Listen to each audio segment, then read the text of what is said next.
Hello everyone, welcome back to my channel. आज हम discuss करेंगे पार्ट 6 ऑफ इंडियन कॉन्स्टिट्यूशन के अंदर हाई कोर्ट के जो भी आर्टिकल्स हैं उन्हें देखते हैं हम कितने कवर कर पाते हैं इसके अंदर। तो आर्टिकल 214 से स्टार्ट करते हैं, जो कि बताता है कि there should be high court for each state of India, यानी कि भारत के हर एक स्टेट के अंदर एक हाई कोर्ट होगा। बस इतना से ये बताता है। Next is article 215।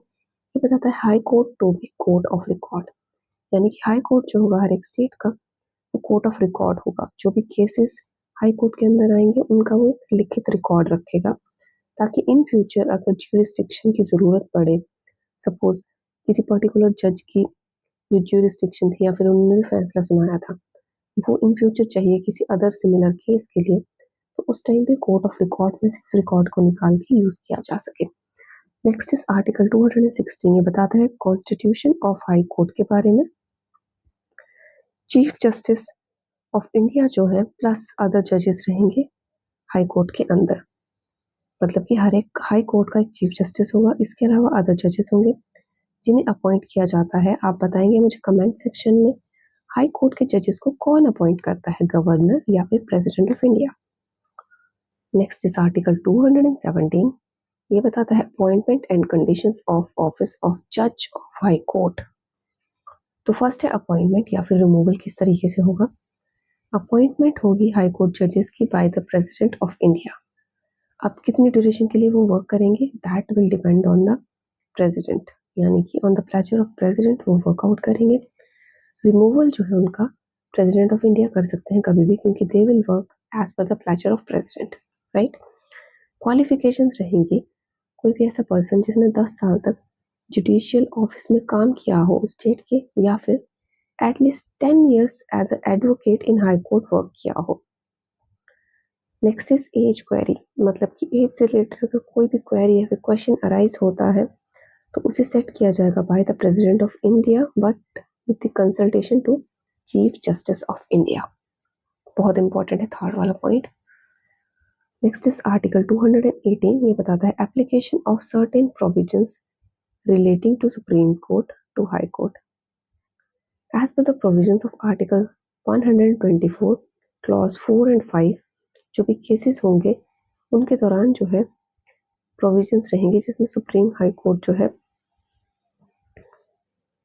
जिसके अनुसार सुप्रीम कोर्ट जो है स्पेशल लॉज या फिर प्रोविजंस बना सकता है हाई कोर्ट की फंक्शनैलिटी या फिर वर्क के लिए। तो इसके लिए 124 आर्टिकल का लिंक मैं नीचे दे रही हूँ, अब वहां से जाकर देख लीजिए कि कौन कौन से प्रोविजंस रहते हैं। Article 219 is next. ये बताता है ओथ एंड एफर्मेशन बाय जजेस ऑफ हाई कोर्ट।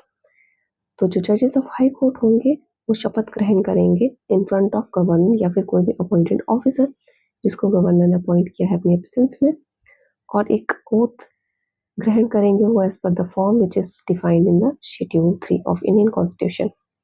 आर्टिकल 220 बताता है restriction on practice after being a permanent जज, यानी कि अगर किसी ने परमानेंट जज एज वर्क किया है हाई कोर्ट के अंदर तो आफ्टर हिज रिटायरमेंट वो किसी और जज के पोजीशन पे काम नहीं कर सकता in the territory of India. Article 221 बताता है सैलरीज एक्सेट्रा ऑफ जजेस। उनको सैलरीज या फिर अलाउंसेस मिलेंगी जो भी सेट किया होगा पार्लियामेंट ने बाय इट्स लॉ। आर्टिकल 222 बताता है ट्रांसफर ऑफ जज from one high court to other. Transfer of जज जो है वो की जाएगी प्रेसिडेंट ऑफ इंडिया के द्वारा, बट इसके लिए उन्हें रिकमेंडेशन लेनी पड़ेगी जुडिशियल अपॉइंटमेंट कमीशन की। इसी के दौरान जो है वो ट्रांसफर कर सकते हैं किसी एक जज को from one high court to another high court in Indian territory. Next is article 223। बताता है appointment of acting chief justice. Suppose जो चीफ जस्टिस है उनकी वैकेंसी पोजीशन जो है वैकेंट है, ऑफिस वैकेंट है, तो उस दौरान president of India high court के जजेस जो होंगे या फिर कोर्ट जजेस जो होंगे उनमें से अपॉइंट कर सकते हैं किसी भी जज को to act as chief justice in that duration. Next is article 224। ये बताता है appointment of additional and acting जजेस। सपोज हाई कोर्ट में वर्कलोड जो है बहुत ज़्यादा इंक्रीज हो गया किसी ड्यूरेशन में, तो उस टाइम पे प्रेसिडेंट ऑफ इंडिया जो है एडिशनल जजेस को अपॉइंट कर सकते हैं, बट ये जो जजेस अपॉइंट किए होंगे ये 2 साल की ड्यूरेशन के लिए ही काम करेंगे, उससे ज़्यादा नहीं।